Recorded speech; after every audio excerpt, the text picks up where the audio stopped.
बिस्मिल्लाहिर्रहमानिर्रहीम। व्यूअर्स, आज का हमारा टॉपिक है Gauss Jordan elimination method for solving system of non homogeneous equation, linear non homogeneous equations. ये हमारा टॉपिक है। दो तीन चीज़ें इस पर मैंने डिस्कस करनी है और एक ख़ास किस्म का क्वेश्चन यहाँ पे मैंने लिख लिया है सिस्टम ऑफ लीनियर इक्वेशंस का, नॉन होमोजीनियस लीनियर इक्वेशंस का एक सिस्टम मैंने लिखा है और इसको हम गॉस जॉर्डन की मदद से सॉल्व करेंगे, जिससे फिर हमें गॉस जॉर्डन वाला मेथड जो है वो भी समझ आ जाएगा। इससे पहले आप क्रैमर रूल भी कर चुके हैं। क्रैमर रूल से भी सिस्टम ऑफ इक्वेशंस को आपने सॉल्व किया हुआ है, वहाँ पे आपने सॉल्व करना सीखा हुआ है। एनी हो, इस वक्त हम गॉस जॉर्डन मेथड डिस्कस करने लगे हैं। ये आपके पास सिस्टम ऑफ लीनियर इक्वेशंस हैं, तीन इक्वेशन है। 6x1 minus 6x2 plus 6x3 is equal to 6, ये एक इक्वेशन है। 2x1 minus 4x2 minus 6x3 is equal to 12 दूसरी है। 10x1 minus 5x2 minus 5x3 is equal to 30, ये तीसरी इक्वेशन है। आगे चल के आप देखेंगे कि इसकी बहुत ज़्यादा ये एप्लीकेशंस हैं। सिस्टम ऑफ लीनियर इक्वेशंस को अगर आप पहले सॉल्व करना सीख लें तो फिर हम नेक्स्ट लेक्चर में देखेंगे कि इनको अप्लाई कैसे करते हैं। ये लीनियर इक्वेशन हम इनको इसलिए कह रहे हैं, यहाँ पे आप देखते हैं कि वेरिएबल कौन कौन से हैं, x1 x2 x3। इसकी बजाय आपके पास x y z भी इस्तेमाल किए जा सकते हैं वेरिएबल्स और इनको कहते हैं अननोन्स। यहाँ तीन ही इक्वेशंस हैं, 1 2 3, और तीन ही अननोन्स हैं, x1 x2 और x3। लीनियर हम इसलिए कहते हैं कि अननोन की पावर 1 से कम या 1 से ज़्यादा नहीं है। 1 से कम से क्या मुराद होगी, 1/2 -1 3। x की पावर जो है x1 की पावर 1 है, x2 की पावर भी 1 है, x3 की पावर भी 1 है। इसलिए हम इसको कहते हैं लीनियर इक्वेशंस, क्योंकि ये अननोन जो हैं वो लीनियरली इन्वॉल्व हैं इधर। नॉन होमोजीनियस इसलिए कहते हैं कि राइट हैंड साइड पे हमारे पास जीरोज मौजूद नहीं है, तो राइट हैंड साइड पे कोई ना कोई कांस्टेंट मौजूद है। अगर एक का जीरो हो तब भी ये नॉन होमोजीनियस ही होंगी। होमोजीनियस कब होती हैं, जब तीनों ही जीरोज मौजूद हों। और ये नहीं करना कि आप 6 को उठा के इधर ले आए तो आप कहें जी अब तो ज़ीरो हो गया, नहीं। कांस्टेंट जो है वो अगर आपके पास नहीं पड़ा हुआ, कांस्टेंट की जगह ज़ीरो पड़ा हुआ है, खाली कांस्टेंट, फिर ये होमोजीनियस होती है। इस वक्त ये क्या है, non homogeneous linear system of equations, system of linear non homogeneous equations. इसको हमने गॉस जॉर्डन मेथड से कैसे सॉल्व करना है। सबसे पहला जो स्टेप है वो ये है कि ये वाली इक्वेशन जो है आप नज़र आ रही है आपको कि इसको सॉल्व करने से पहले सिंप्लीफाई किया जा सकता है। क्या किया जा सकता है, आप 6 कॉमन ले सकते हैं। तो सबसे पहला काम तो ये करेंगे कि आप यहाँ से 6 कॉमन लेंगे तो इक्वेशन क्या रह जाएगी, x1 minus x2 plus x3 is equal to 1। Common लेने का मतलब समझ आती है। कॉमन लेने का मतलब क्या है कि आपने उससे डिवाइड किया। 6 कॉमन लेने का मतलब क्या है कि सारी इक्वेशन की हर टर्म को आपने 6 से डिवाइड किया। यहाँ से 2 कॉमन लिया जा सकता है, तो ये इक्वेशन क्या बनेगी, x1 minus 2x2 minus 3x3 is equal to 6। 2 common लिया हुआ है। यहाँ से क्या कॉमन लिया जा सकता है, 5। क्या बनेगा, 2x1 minus x2 minus x3 is equal to 6। ठीक है जी, अब ये इक्वेशंस आ गई। अच्छा, गॉस जॉर्डन मेथड से सॉल्व करने के लिए इसकी लिखते हैं ऑगमेंटेड मैट्रिक्स। अब मैं पहले आपको बता दूं कि ऑगमेंटेड मैट्रिक्स से क्या मुराद है। ए बी, उसमें ये एंट्रीज, x1 का कोफिशिएंट 1 आ गया, x1 का कोफिशिएंट यहाँ भी 1 आ गया, x1 का कोफिशिएंट यहाँ पे 2 आ गया। ठीक है जी, ये एंट्रीज आपने लिख ली हैं। जो फर्स्ट कॉलम आपका है वहाँ x1 के जो कोफिशिएंट्स हैं वो आपने इस कॉलम में लिखनी है। सेकंड कॉलम में x2 का कोफिशिएंट -1, फिर -2 -1, और थर्ड कॉलम में 1 -3 -1। और यहाँ आपने एक लाइन लगानी है और वो जो कांस्टेंट्स हैं वो भी आपने साथ लिख लेने हैं। ये कहलाती है ऑगमेंटेड मैट्रिक्स। जो इतना पोर्शन है ना यहाँ से लेके यहाँ तक, ये मैट्रिक्स ऑफ कोफिशिएंट्स कहलाती है। और उसके बाद राइट हैंड साइड पे जो कांस्टेंट्स जो हैं वो भी अगर आप इन्वॉल्व कर लेते हैं तो ये कहलाती है ऑगमेंटेड मैट्रिक्स। यहाँ तक कोई इशू तो नहीं हुआ आपको।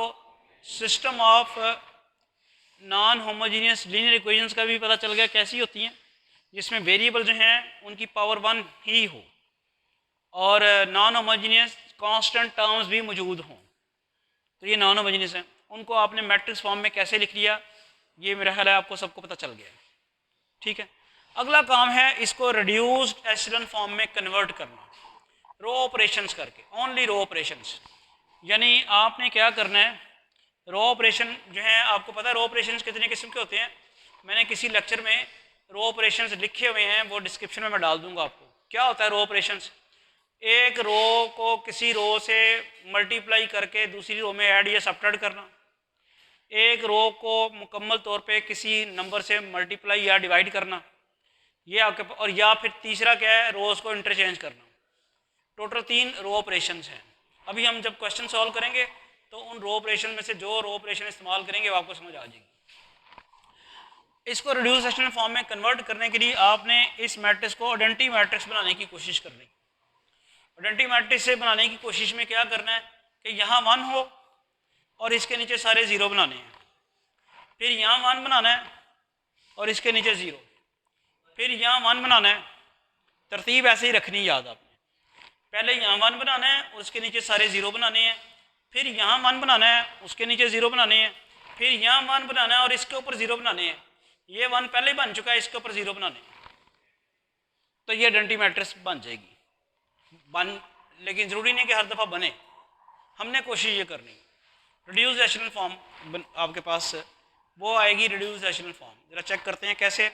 अब लकीली मेरे पास यहाँ तो 1 मौजूद है, मुझे तो कोई मसला ही नहीं है, यहाँ पे 1 पहले ही से बना हुआ है। मुझे इस 1 के नीचे 0 बनाना है, करना सिर्फ रो ऑपरेशन।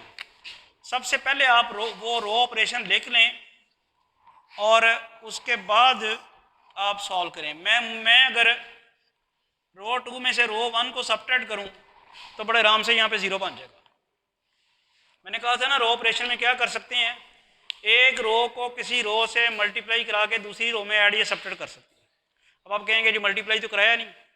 मैंने बेसिकली मल्टीप्लाई कराया है, R1 को 1 से मल्टीप्लाई कराया और फिर R2 में से सबट्रैक्ट किया R1 को। और ये याद रखें, जो रो सबट्रैक्ट हो रही है वो खुद नहीं चेंज होगी, जो रो सबट्रैक्ट या ऐड हो रही है वो नहीं चेंज होगी। यहाँ R1 सबट्रैक्ट हो रही है, ये चेंज नहीं होगी। चेंज किसने होना है? R2 ने। तो R1 सबसे पहले वैसे ही लिख लें आप, क्या है 1 -1 1 और 1, ये R1 आपने वैसे लिख ली। ठीक है, अब ऑपरेशन के मुताबिक R2 माइनस R1 से मुराद क्या है कि रो 2 में से रो 1 सबट्रैक्ट करनी है। रो 2 में से रो 1 सबट्रैक्ट करने का मतलब क्या है कि रो 2 की एंट्रीज में से करस्पॉन्डिंग एंट्रीज रो 1 की सबट्रैक्ट होंगी, यानी होगा 1 - 1 क्या आएगा, फिर -2 नहीं, एक मिनट ठहरो ना, एक मिनट ठहरो, -2 माइनस -1 क्या बनेगा, -2 + 1 क्या बनेगा, -1। समझ आई? तो ये वाली वर्किंग होगी। रो 2 में से रो 1 आपने सबट्रैक्ट की है,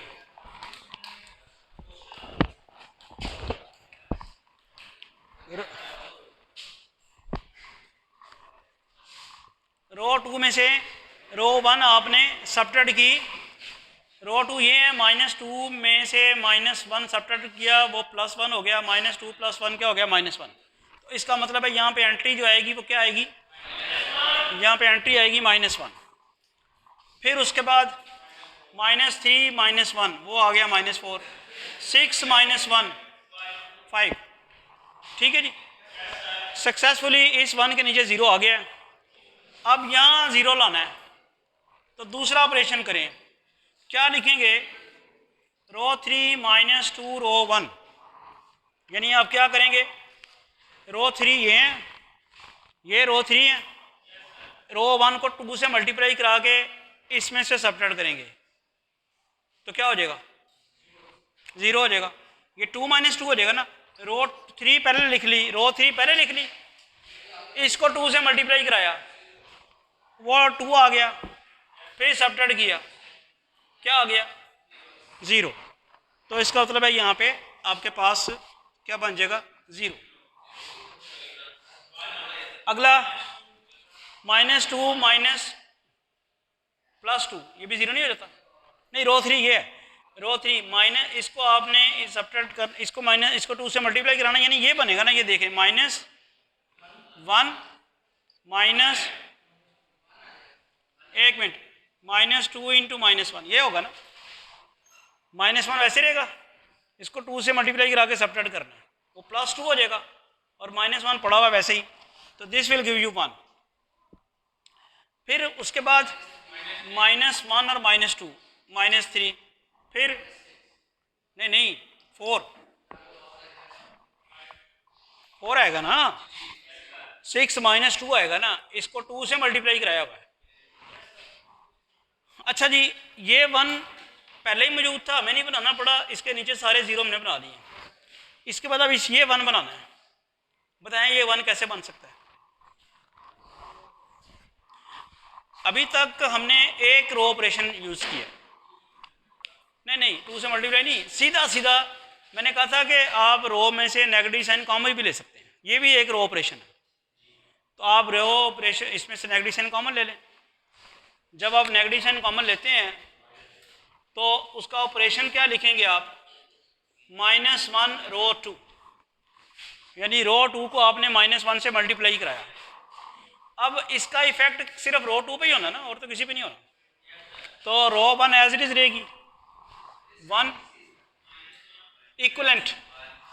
इक्वलेंट का साइन है, क्योंकि ये वाली जो मैट्रिक्स अब ये तो नहीं रही ना, चेंज होगी ना मैट्रिक्स, इसके ऊपर आर भी डाल देते हैं, रो इक्वलेंट, कि पहली मैट्रिक्स दूसरी मैट्रिक्स के बराबर नहीं रही, तो ये आगे बाद इसको रो आर इक्वलेंट, रो इक्वलेंट भी कहते हैं, सिंपल इक्वलेंट का सिंबल भी डाल देते हैं।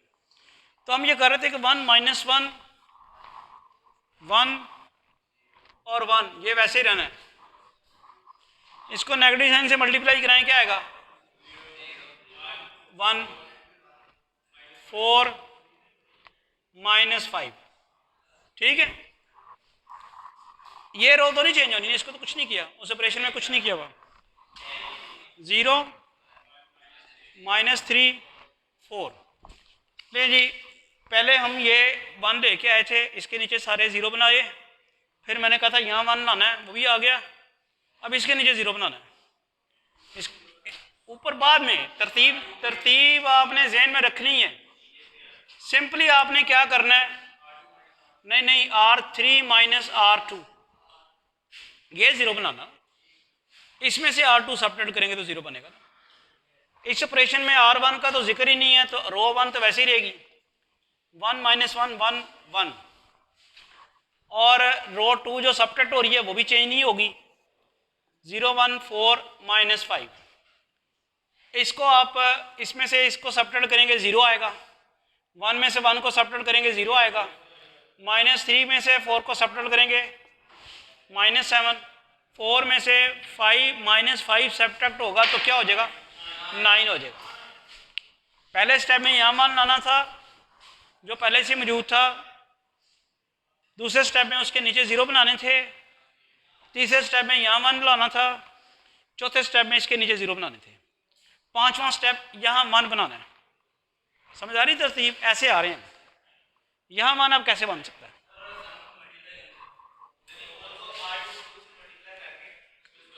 हाँ, किसको?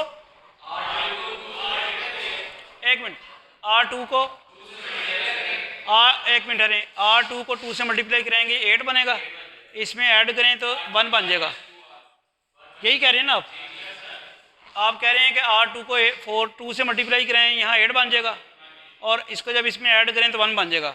इधर तो 1 बन गया, इधर 1 बन गया, नहीं बनता 1,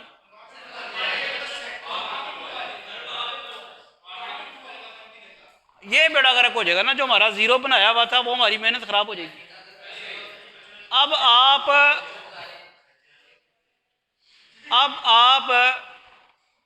यहाँ 1 बनाने के लिए पिछली कोई रो इस्तेमाल नहीं करेंगे, अगर की तो आपके बने बनाए जीरो में से कोई जीरो डिस्टर्ब हो जाएगा।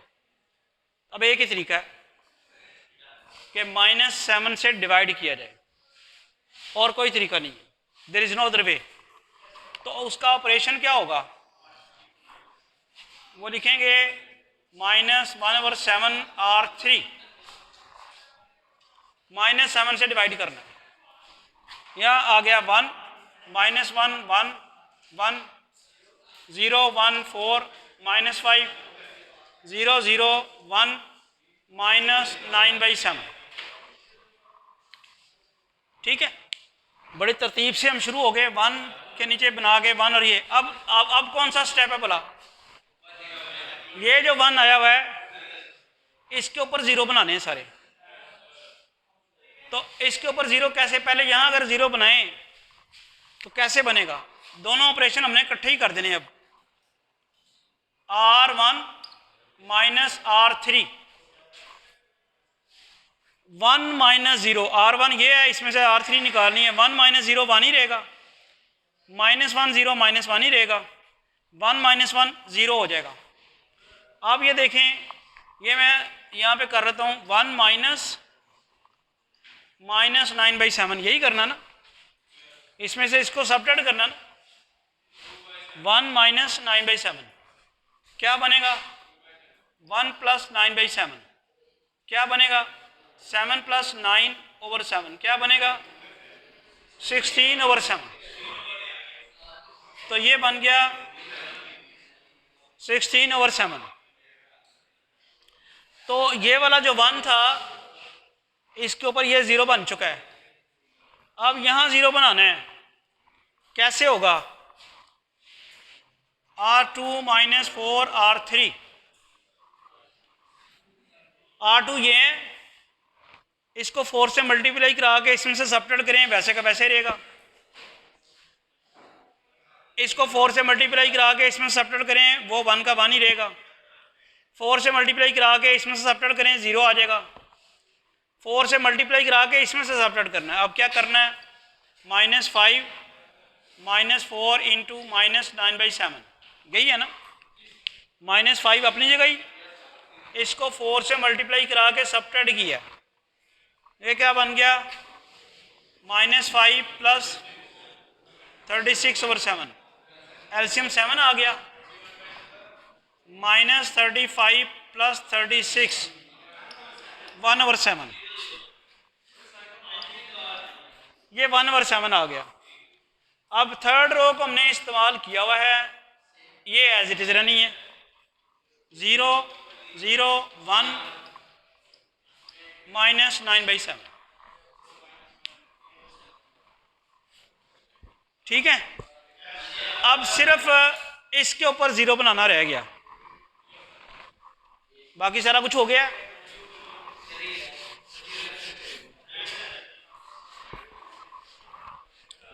तो नेक्स्ट स्टेप जो है, ऑपरेशन आप पहले ही लिख लें। ऑपरेशन क्या लिखेंगे? R1 में R2 ऐड करेंगे, क्या होगा? R1 + R2 तो करें, 1 + 0 1 ही आ जाएगा, -1 + 1 0 0 + 0 0 और 16/7 + 1/7 क्या आ जाएगा? 17/7। ये 16/7 है, इसमें हमने 1/7 ऐड करना है, 17/7 आ गया। बाकी एज इट इज है सारा कुछ। 0 1 0 1/7 0 0 1 -9/7। ठीक है, अच्छा आप जरा देखें, जब आपने क्वेश्चन सॉल्व करना स्टार्ट किया था तो यहाँ क्या था? वैसे इस पूरे कॉलम में क्या था? x1 का कोएफिशिएंट था। अभी भी इस पूरे कॉलम में x1 का कोएफिशिएंट ही है, जो कि यहाँ है। वो क्या है? वो x1 की वैल्यू फिर किसके बराबर आ गई? 17/7। इस पूरे कॉलम में किसके कोएफिशिएंट से? x2 के। ये अब x2 का ही कोएफिशिएंट है, तो x2 की वैल्यू क्या आ गई? 1/7। इस पूरे कॉलम में स्टार्ट में देख लें आप, x3 का, तो x3 किसके बराबर आ गया, -9/7। तो ये था Gauss Jordan method. Gauss Jordan method में क्या करते हैं, आपके पास जो सिस्टम ऑफ लीनियर इक्वेशन पड़ा हुआ है, non homogeneous system of linear equations, इसको फर्दर सिंप्लीफाई अगर करने की गुंजाइश है, जैसा कि यहाँ पे थी, तो आपने कर लिया। उसके बाद आपने इसकी ऑगमेंटेड मैट्रिक्स लिखी, फिर इस ऑगमेंटेड मैट्रिक्स के आपने क्या किया है, इसको रिड्यूस्ड एशेलन फॉर्म में कन्वर्ट किया है। यहाँ पे ये रिड्यूस्ड एशेलन फॉर्म है मैट्रिक्स की। जब आप यहाँ तक आ जाते हैं तो अननोन्स की वैल्यूज आपके पास कैलकुलेट हो जाती हैं, x1 x2 x3। Thank you.